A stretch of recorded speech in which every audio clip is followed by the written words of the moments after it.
Well, welcome back to the Law and Crime Network. I'm Bob Bianchi. I'll be here from 12 to 3. And as you guys know, I love this network, gavel-to-gavel coverage, not only because it's true crime and real lawyers breaking down real cases, but real interviews with real lawyers and real celebrity lawyers sometimes. So it's my honor and privilege to bring to you Jose Baez. You may know him. It may sound familiar to you because he was the person that has handled very high-profile cases like Jodi Arias and Aaron Hernandez. Welcome to the show, Jose.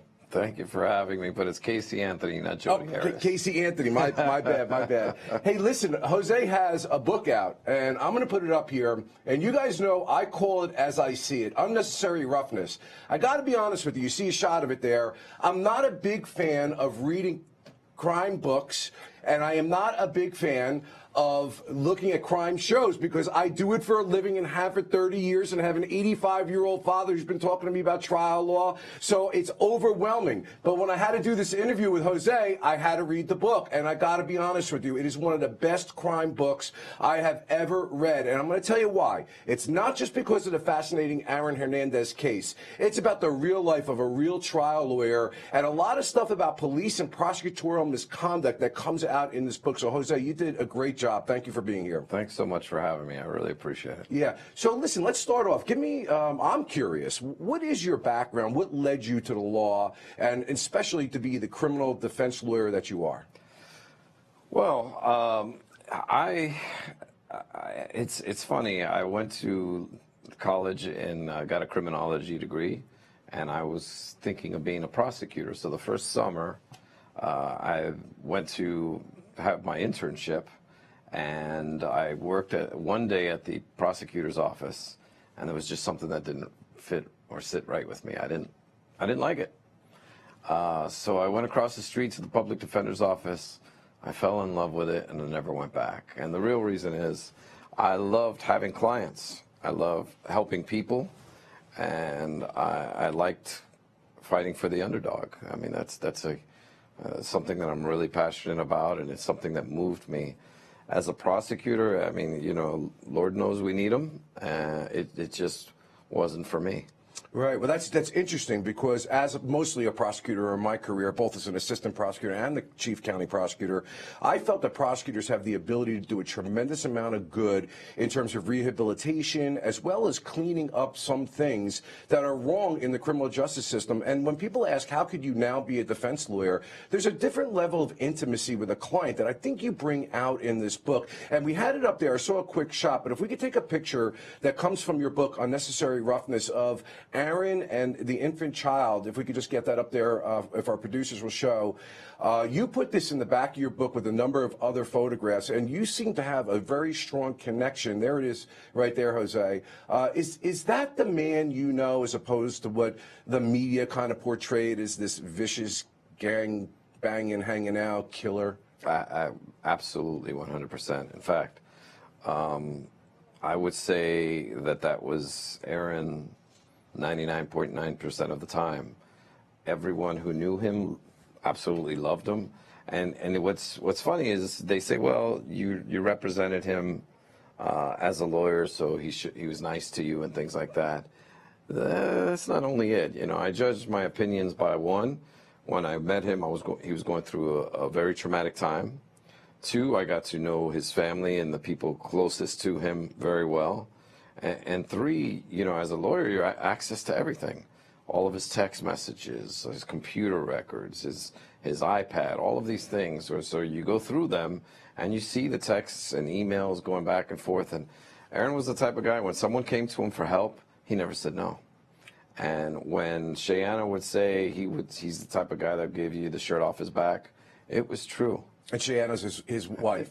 Correct, his fiance. His fiance at the time. Yes. Right. So I see that coming through in the book a lot. In other words, you have an intimate window because you know everything, both from the prosecutor's file, but something when I was a prosecutor that I didn't have that you do as a criminal defense lawyer is you have the client. You have the version of the client's story. You can see the client's background. And most times, would you agree with me, Jose, sometimes people do bad things. And even those people have a lot of value in their lives. And many times it's just instantaneous. Yes, I think I've quoted before Roman Israel, the movie. where he says we're all greater than our worst deed, and it's true. I do this for two reasons. One, because not everyone is guilty. You'd be surprised how many clients we end up representing that are either overcharged or flat out didn't do the crime. And then the second thing is I believe in second chances. I wouldn't be where I'm at today if it weren't for second chances, right. Or maybe third or fourth. But we're all human, and we all deserve some type of sympathy. And I think you judge a society by how they treat individuals who falter. I see, I mean, no disrespect to any of our viewers here, I'm a very faith-based person. I see a lot of that theme coming through in this book. And if I could jump to the end, you represented Aaron in the second trial, of which he was acquitted, but he had already been convicted. And you were in the process of appealing that. He was kind of on a high based on what I see in this book. You spoke to him last, and he was very upbeat. And when he was found, he had John 3:16 on his forehead, I believe it was, and it was something that was very powerful to him. Where did faith come in with him as a result of everything he went through? Well, I think he first got exposed to faith in college. He was friends with Tim Tebow, and Urban Meyer held Bible study in his office and at his home with Aaron. And it wasn't something that he was overly religious, but that started it. And I think, when when he got incarcerated, many people, when they're in their darkest moments, reach to their faith to help them through the tough times. And they talk about all his tattoos, but what most people don't know is, I would say, 80% of the tattoos on Aaron's body were religious based. How about that? How about that? And when he wrote some, I guess, goodbye notes, for lack of a better expression, both to his daughter as well as to his fiance, there were references, especially to the daughter, with respect to faith and believing in God. I mean, so this was who he was as a person, as you saw it. It wasn't a punchline. It's who he was. Correct. And, you're exposed to that. And, this case is it's a tragedy all the way around. And for every person involved, I feel extremely, I have sympathy for them, and I feel terrible about all of this, because these are certain things that I guess you can't say they could have all been avoided, because you just don't know. But it's just a sad, sad tragedy. Well, listen, I could sit here and talk to you about this case, and based upon the way you wrote this book forever, unfortunately, we only have 3 minutes left. So the bottom line is, folks, and you would agree, Jose, in here you're critical of the police investigation, you're critical of the media attention and how that changes the trajectory of a case, and you're critical of some of the tactics that they used in order to secure the conviction, yet you were respectful of the prosecutor. Tell us about all that. Well, it's funny, because I break down the case that I represented him and how I broke it down and how we ultimately won the case. So readers get to see basically organically how the defense of a case comes to form. So yes, there were some outrageous things being done by the Boston Police Department. I've never seen, in cases I've read or heard, where dead bodies are towed inside a car and taken to a forensic bay. That to me probably was the most egregious of them all. Okay, we got to get real quick to two topics. You can handle them in any order you want or a combination thereof. The CTE, or analysis of the brain, that was done afterwards and what was determined. And Linda Kenney Baden, I have to bring my girl, my Jersey girl, into this. And I know she's got a forensic background. How did she help you with all that? Well, I call Linda Mom. She's my trial mom, and we go way back for many years. Linda is a fascinating lawyer, and once I got this case, I knew I wanted to bring her in and work with her again. And she really knows how to break a case down through its forensics, and that's something she taught me. So my strength is in forensics, but I always like having her around, because I know I can give her something and not even worry about it, that it would be taken care of. And I can't tell you as lead counsel how important that really is in a big case. Yeah, you put some amazing team together, and certainly I know Linda to be the real deal. You could tell the real deal trial lawyers from those who aren't. The producer's kind enough to give me 3 minutes, and thank you for staying for 3 more minutes. I got to talk to you about this character, Bradley. You respected the prosecutor. You kind of feared him a little bit. I love this psychology because you actually liked him and respected him. And yet he uses this witness, Bradley. Talk about him, the hidden text, the stuff he found out. And I love the story of the street sweeper. Well, you know, it's funny.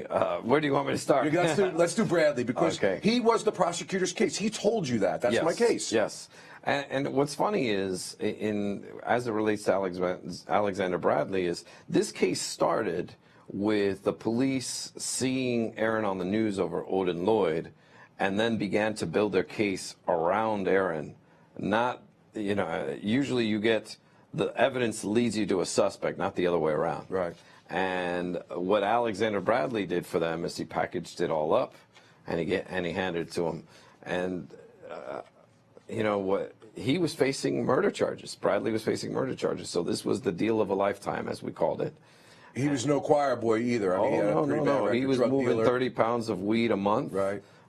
He had been dealing drugs for over a decade, and people feared him in Bristol. And you know, I was in Hartford, Connecticut, about 6 months ago. I'm talking to some folks there, just on the street, outside of a Dunkin' Donuts, believe it or not. They all knew Alexander Bradley. Right. He's legend in the streets of Hartford. So it's one of those situations that everyone feared Bradley. He was a convenient friend for Aaron because he supplied him with weed and he protected Aaron. And that's where their friendship started. And to build your entire case around a snitch is a pretty dangerous thing. Yeah, and there was evidence that they never thought would come out via text messages and lies to the grand jury. You know, I always say this even as a prosecutor when I train my APs. You sleep with dogs, you catch fleas. And I, like you, even as a prosecutor, you may find this odd, we're not happy about putting witnesses like this on because they're getting the deal of a lifetime. And you bring that out very well in your book. Yes, you know, he had a text message that he wrote to his lawyer, and he did it, he deleted it, thinking it would never see the light of day in a courtroom. But once he turned over his phone and signed a waiver of confidentiality for that phone, it was fair game for the defense. We found it, they didn't, because really it's all about doing your homework, checking every piece of paper, leaving no stone unturned. And this happens a lot in trials. If you're sloppy in low-profile trials, you're going to be sloppy in high-profile trials. In Casey Anthony's case, we blew the prosecution up with some computer searches where they thought Casey had searched the computer for 84 times for chloroform, and we showed them that was false. And in this case, we found a text message buried in a mountain of evidence. And if you want to be a good lawyer, you got to do your homework and you got to check every single piece of paper. Well, Jose Baez, here's the book, Unnecessary Roughness.